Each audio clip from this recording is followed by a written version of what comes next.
Hello and welcome to Cover to Cover. This is a verse by verse study through the Bible. I am David Adede and I'm glad you are tuned in. We are going through the book of Genesis. We are currently in Genesis chapter 8. Last time we were in Genesis chapter 7 and we saw the story of the flood of Noah, very spectacular and a big story in the Bible. And we saw that man began to, they began to increase on the face of earth. They started becoming more wicked. The Bible says the earth was full of violence and the wickedness increased so greatly. We saw, for example, the demons having sexual relations with men and giving birth to giants in the land. That the world just became very corrupted, and God really was quite remorseful that he had made man. And we saw God judging the creation because that is a responsibility. This is his creation and he can do with it whatever he wants. And he decided that he's going to wipe out all life that is on land. And they brought the flood, and the flood covered the whole world. It was not a universal flood. It covered the entire earth. And there's a lot of evidence for this. Some people think that this was just a local flood. No, it was not a local flood. The Bible states very clearly, and God kept repeating that is to cover the whole world and to destroy all life and to cover even the highest mountain during that time. And today people normally ask, oh, why is that the water that covered the whole world? Because even if it rains, for water to cover the entire world, the temperature would rise so much according to science. And that is true. It cannot rain enough to cover the entire world for a global flood. So we saw that there were two major sources of water during this time. What is called the fountain of the deep was broken, and we saw how the earth broke. The earth was the crust.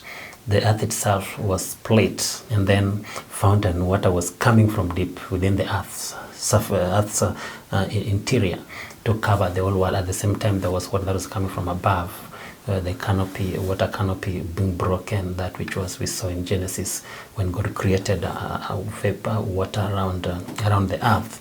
And so this water came and they covered the entire world. And even today, there's a lot of water. The earth is about 71% covered with water. That's the water in the ocean. And if the earth was to be smoothened and the water in the oceans spread all over the earth, it would cover the earth about 2 miles. That is 3.2 kilometers. Can you imagine?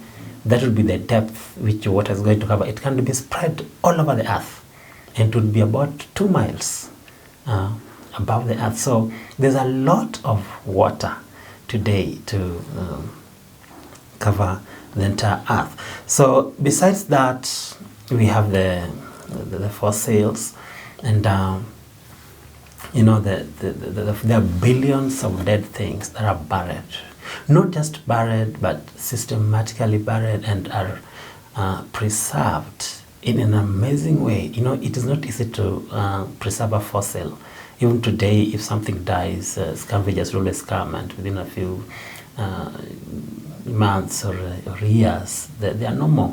But you find that there is a very well-preserved fossils which seem to something abrupt and cataclysmic seem to have happened. For example, you find this like a fish found eating another fish, and then you find that it was buried immediately. One was giving birth, and it gets buried. This is something that was not expected. We get many like dinosaurs graves that are mass graves. They are all buried together, and people have been wondering. So it is really true that at some point something great happened and all these fossils were buried and have since been preserved. And even the rock layers that we're having today, look at the rock layers. Geologists sometimes people have different opinions. Some say that the layers have been formed over millions or billions of years. But those who believe in the Bible know that these things took just a few days to form. Because look, for example, the layering of the rocks. You know, when you layer one rock and then it takes millions of years for another layer to come, you'd expect that an erosion has taken place. But you don't find that. Look at the way rocks are laid seamlessly. There's one upon another in perfect harmony. There's no disturbance in between. And by the way, there's something called bioturbation, where we have the worms always burrowing and digging through the rocks whenever they are laid down. You don't get that in the fossil records. You find that the rocks are smoothly preserved. There was no time for any worm to dig through or to do any burrowing through the rock layers. So these are all signs that the strata was laid down in a very quick succession.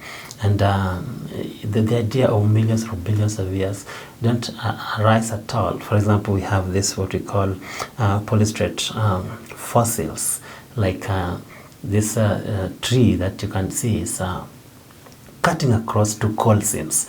We have coal that some would take, it took millions of years to form this coal, and then there's limestone, and then on top of it's another coal, and they'll think, it took millions of years. But there's one tree that is joining all these layers, from the bottom coal to the limestone to the upper coal.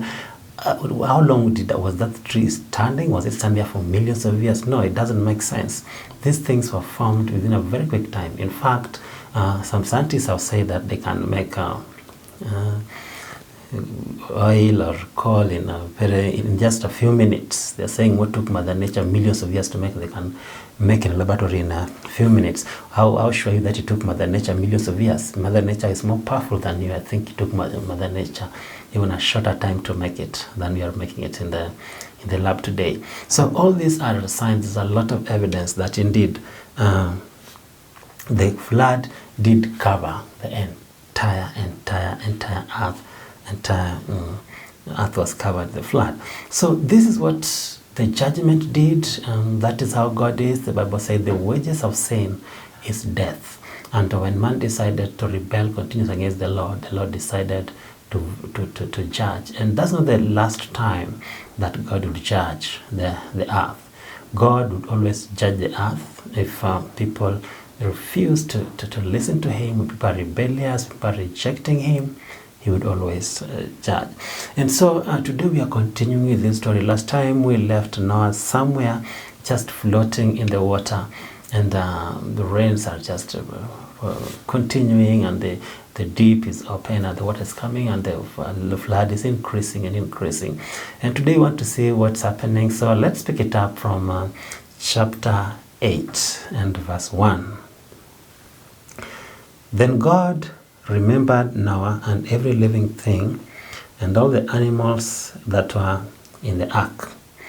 That word there, God remembered Noah. It's not like God forgot and was like, by the way, there were some guys in the ark. There are some 8 guys. No. It simply means that God decided now it is time to go and accomplish what he had started with Noah, to do something else. The flood was now to end. So God says it is now time. That's what the Bible is saying.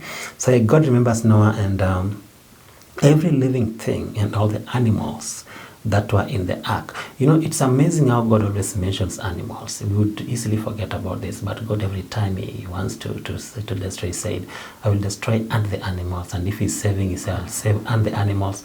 And now he says he remembers Noah and the animals. And God really cares about animals. It's part of his creation.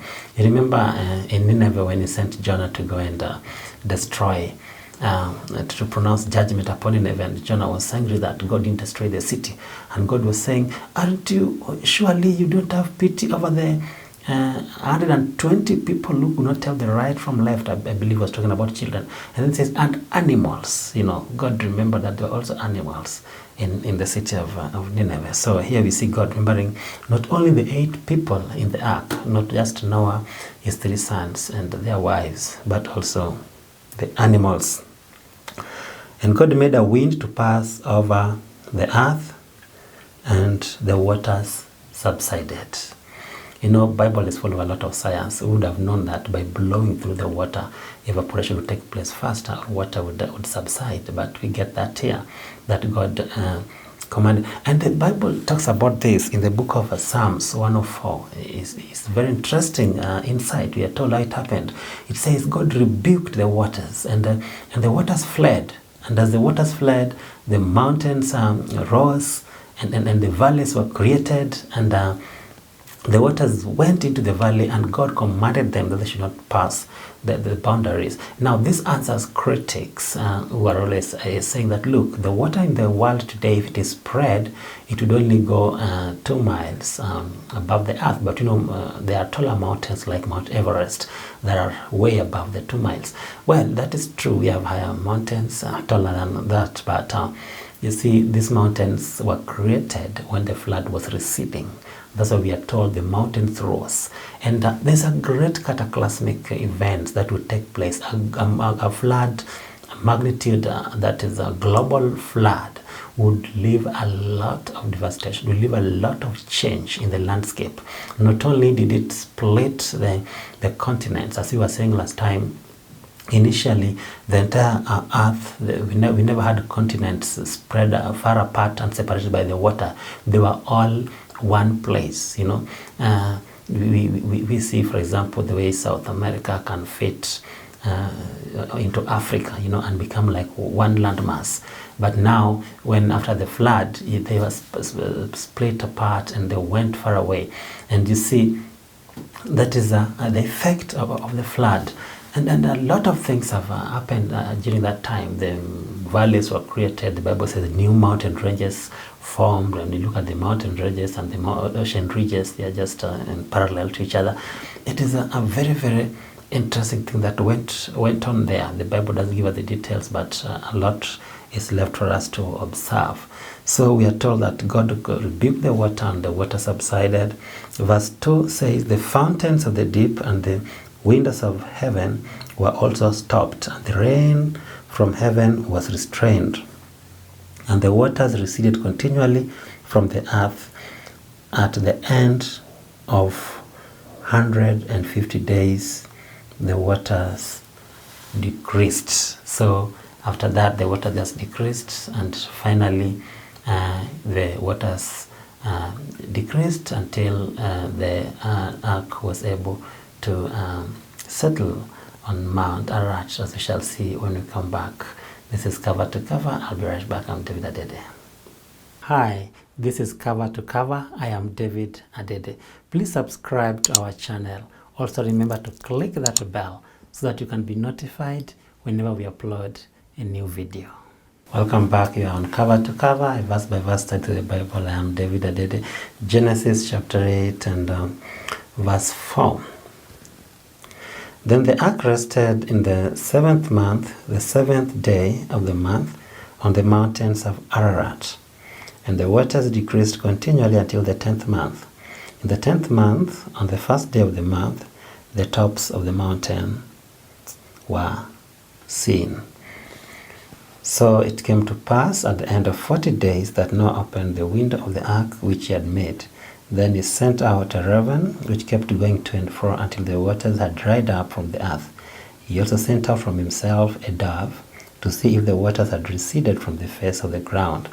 But the dove found no resting place for the sole of her foot, and she returned into the ark to him, for the waters were on the face of the whole earth. So he put out his hand and took her and drew her into the ark to himself. So what you are seeing there is now the waters receding. Finally, they are mountain tops, and then the ark rests, which says on the mountains of Ararat, that we now know currently as the eastern Turkey. And Many people have reported seeing something like an ark since many years ago. I'm not sure how authentic the stories have been, if the ark is still there or someone could have destroyed it, but there were several people that believe that sightings of an image that is matching the exact dimensions of the ark has been sighted in the mountains in Turkey. And so the mountain, the waters recede, and then Noah sends a raven that goes to and fro and doesn't come back. And then he sends a dove, and the dove goes and doesn't find a place to land and comes back into the ark. And so he waits for again, and verse 10 says, he waited yet another 7 days, and again he sent the dove out from the ark. Then the dove came to him in the evening, and behold, freshly plucked olive leaf was in her mouth.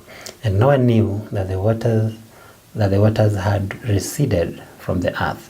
So he waited yet another 7 days and sent out the dove, which did not return again to him anymore. So Noah waits for 7 days again, and he sends the bird and the dove comes with an olive leaf, and that was quite a show. I believe they were quite excited, spectacular after staying in the ark now almost for a year. Now they're seeing a sign of life once more. It was a confirmation that things were really looking good. And then he waits again and sends the dove again out, and this time the dove doesn't come back because the mission is accomplished. The dove now has a place even to make her own nest, and no need to go back to the ark. It's a sign that, hey, you guys join me, I'm not coming back there anymore. So verse 13 says, and it came to pass in the 600 and the 601st year, in the first month, the first day of the month, that the waters were dried up from the earth. And Noah removed the covering of the ark and looked, and indeed the surface of the ground was dry. And in the second month of the 27th day of the month, the earth was dried. Then God spoke to Noah, saying, go out of the ark, you and your wife and your sons' wives with you. Bring out with you every living thing of all flesh that is with you, birds and cattle, and every creeping thing that creeps on the earth, so that they may abound on the earth and be fruitful and multiply on the earth. So Noah went out, and his sons and his wife and his sons' wives with him. Every animal, every creeping thing, every bird, and whatever creeps on the earth, according to their families, went out of the ark. So Noah is quite obedient and knows that much as he's trying to test for himself to see if he can get out of the ark, he cannot get out until he has the Lord give him direction. Remember, it is the Lord who called him into the ark, and he would still wait for God to tell him to get out of the ark. So finally, after about 370 days in the ark, Noah is given a directive from the Lord to get out. And again, God says, with the animals, with every living thing that are there, God doesn't want him to forget anything. And he gets out, and I wonder how the world had changed. I mean, that was something they had never seen before. New people, 8 people in the whole world. Can you imagine? 8 people, and they're seeing even the physical changes, the land, it has changed, the topography, the atmosphere, even the air, everything, the pressure, a lot of things had changed. You know, if we had that canopy of water, it meant the environment was very different than now what it is currently. And I believe it was not one of the best environments that you want to experience, having experienced the previous one before the flood. But hey, that was now a result of human sin. That was how the progression that we are getting from the actions of man.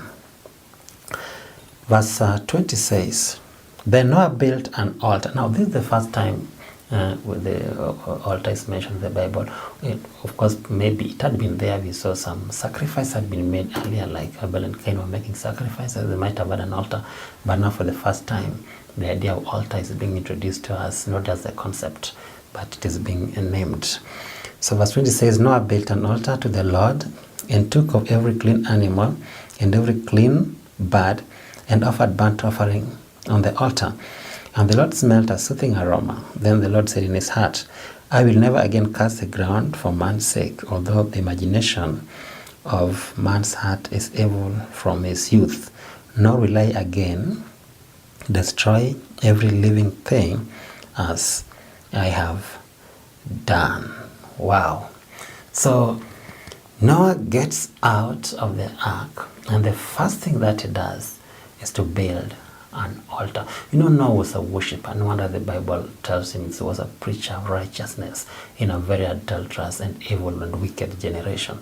And when he gets out, the first thing he does is to build an altar unto the Lord and offer sacrifice. And that is very important every time that God has remembered us. Remember, God has been faithful for more than a year. Noah was in the ark with just members of his family, with these animals, and God preserved them. He witnessed the destruction happening around about them, everybody dying, the earthquake, the volcanic things, the windows opening from heaven, the fountains of the deep broken, and mountains rising and the valleys forming, the earthquakes. I wonder what else happened. We are not told the details, but I believe when there's a global flood, a lot of things happen. And I don't know if Noah was experiencing all of this, or if he's seeing, or he felt it, but the thing is, he really was preserved. And God remembers him. I don't know if at one point he really was doubtful if the floods will. I know he never knew at what point will the floods recede. He just kept on wondering. But when God came through for him, he was sure that truly God is faithful. And he offers back to the Lord. He now offers an altar. And as he offers this one, the Bible says, and the Lord said in his heart. This one, God did not speak it out. Noah didn't hear it. But the Bible is gracious enough to even tell us the things that the Lord say in his heart, the thoughts of the Lord. That's why the Bible is written unto us. It is not only about the words of the Lord, it's also about the thoughts of the Lord. The Lord wants us to learn about him, his personality, what he desires, what he likes, what he dislikes, what his plans are, what his thoughts are. Pardon me. And that is why he's telling us about his thoughts. And what does the Lord think? He say, I will never curse the ground again for man's sake, although the imagination of his heart is evil from his youth. Even though God has destroyed the earth, he's acknowledging one thing, that he has not destroyed sin. That the earth has been destroyed, and the wickedness and the result of that has been destroyed, but the sin is in the heart. And the matter of the heart is the heart of the matter. There has to be something that should be done to redeem the heart of man. So God is saying, hey, I know man is going to fail me again, and even today, people are still failing the Lord. The Bible says that the heart is desperately wicked. Who can know it? That's the heart of man. And it says that the heart of man is wicked from his youth. The only heart that's not wicked, you'd say, is a child's heart. But the moment they reach, the Bible says, now from his youth, the wickedness is now continuous. It just gets worse and worse and worse. And that's why man needs a redeemer. Man can never redeem himself. He needs a redeemer. He needs someone who can deal with the matters of the heart. So God says in heart, I will never curse the ground for man's sake, although the imagination of the man's heart is evil from his youth. Nor will I again destroy every living thing as I have done. That is so comforting for you and for me that God is not going to destroy every living thing as he has done. Mark those words, because it doesn't mean that the Lord will never destroy living things again, only that he will not destroy them the same way he has done. That's with the flood. And we will repeat that when we come to chapter 9. We'll make it very clear that he will never destroy the earth again with water. So God says that, and this is also an agreement. Remember, we were introduced to the idea of covenant, which is an agreement, like a contract, something binding between God and Noah. And this is part of the covenant that we shall be seeing continuing even in the next chapter.